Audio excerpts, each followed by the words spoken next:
Well, what a difference a couple of weeks can make. I had a former client of mine who recently changed jobs. And in his previous place of employment, he was frustrated every single day. He was stressed to the point it was taking a physical toll on his body. And he was really fighting to maintain the motivation to go to work. And it required significant effort for him to maintain a positive attitude, to put on a good show for all the people that he led. It was really, he had one foot out the door for a couple of months before he left. And when he did, ultimately that business lost one of their best employees. Now, I spoke to him about a month later, 3 weeks into his new role. And it was like talking to a different person. Now, he was energetic and motivated once again. He was reporting better health, better sleep, and all of this despite the fact that his new role was harder. There was a greater level of responsibility. There was more risk. There was increased pressure because he had a greater exposure to media scrutiny and the public limelight. And at the same time, he was so much less stressed. Most for most people, that combination of high pressure, high responsibility, media scrutiny, it's going to be a recipe for their cortisol to go sky high. But for this particular individual, it wasn't. And only weeks apart, two completely different versions of the same individual. And I don't reckon it was time that made a difference. I reckon it was something else. I reckon it was the environment that he was in. See, there's decades of research highlighting the influence of the environment in the workplace, that environment that workplace leaders create, and the outcomes for both people, individuals and workers, but also the business as well. See, good environments not only increase performance, they generate job satisfaction in people, organizational commitment, their willingness to go above and beyond, corporate learning, well-being, all these positive things. But a good workplace environment also is associated with a decreased stress, with reducing turnover, with a lower intention to leave and lower conflict. All of these have very real impacts on the bottom line for the business. Now, regardless of which aspect of good environment you're focused on, whether it's something like person environment fit, whether it's the right person for the right environment, whether we're looking at things like the job demand resources, the demands that the stresses in the workplace, are they greater or less than the resources, the support that's provided in the workplaces in order to get the jobs done? Whether we're looking at kind of the values driven culture of the environment, all of these results hold true.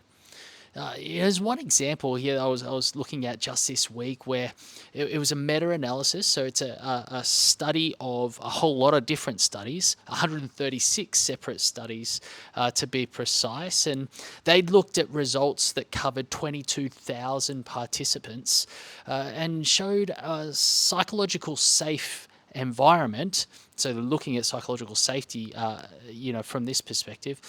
Every single one of those outcomes listed above was associated with high psychological safety, with a good environment. All right. And there's a lot going on when we start creating good environments. There's a lot that goes into creating a good environment. And ultimately, that's what keeps me writing these articles and shooting these videos every single week. But here's three separate things that you could do to lift the quality of your workplace environment. One is provide more clarity. Most businesses don't have enough big picture clarity.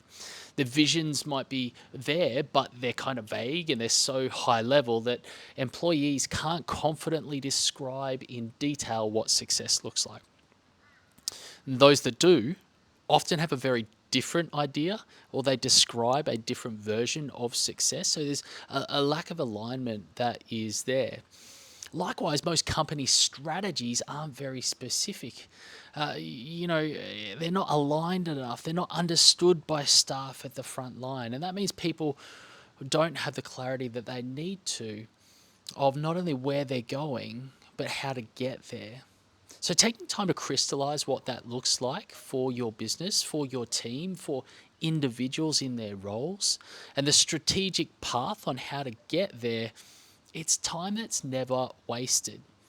Once you have that clarity, for yourself, communicate it to your people and make sure that they understand it as well. Next thing you can do is provide more agency. Now, one of the fastest ways to demotivate people is to micromanage them, to remove all of their autonomy or their decision making around how their work gets done. When you restrict people's ability to make decisions, not only does it make people feel like they are working with a set of handcuffs on, it slows everything down, making you and your boss the bottlenecks in the business. And that makes everything more expensive anyway. So, my encouragement to you would have a look at what the decisions that need to be made that you can delegate wherever possible. Make people responsible for the what, the how, the when, the where, the who, with who a work gets done, right? Now, every workplace is going to have a certain level of restrictions and limitations around that. But every workplace that I've worked in and supported and worked with, well, there's always the potential to empower employees a little bit more and give them a little bit more autonomy that's there. All right. Now, the final thing here to improve the quality of your workplace environment is pair high standards and high support.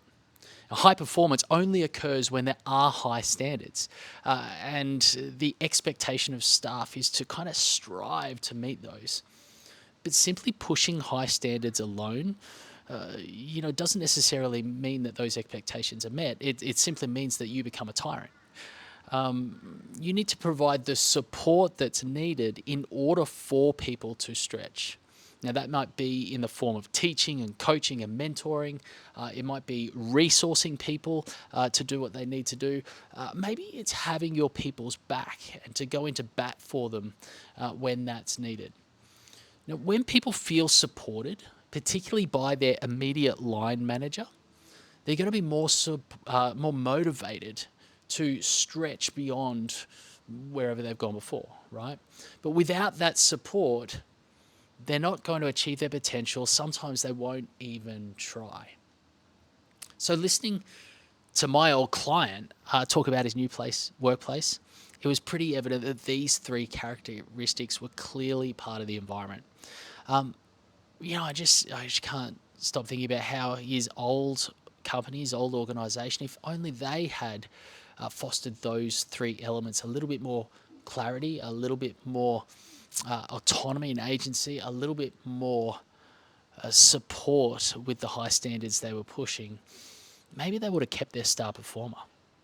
So my question to you is, which one of these three resonates the most? And what's the one thing you could do to introduce either more autonomy, more clarity, or some more support that matches up with the high standards piece? Go and do one of those things. Until next time, lead well.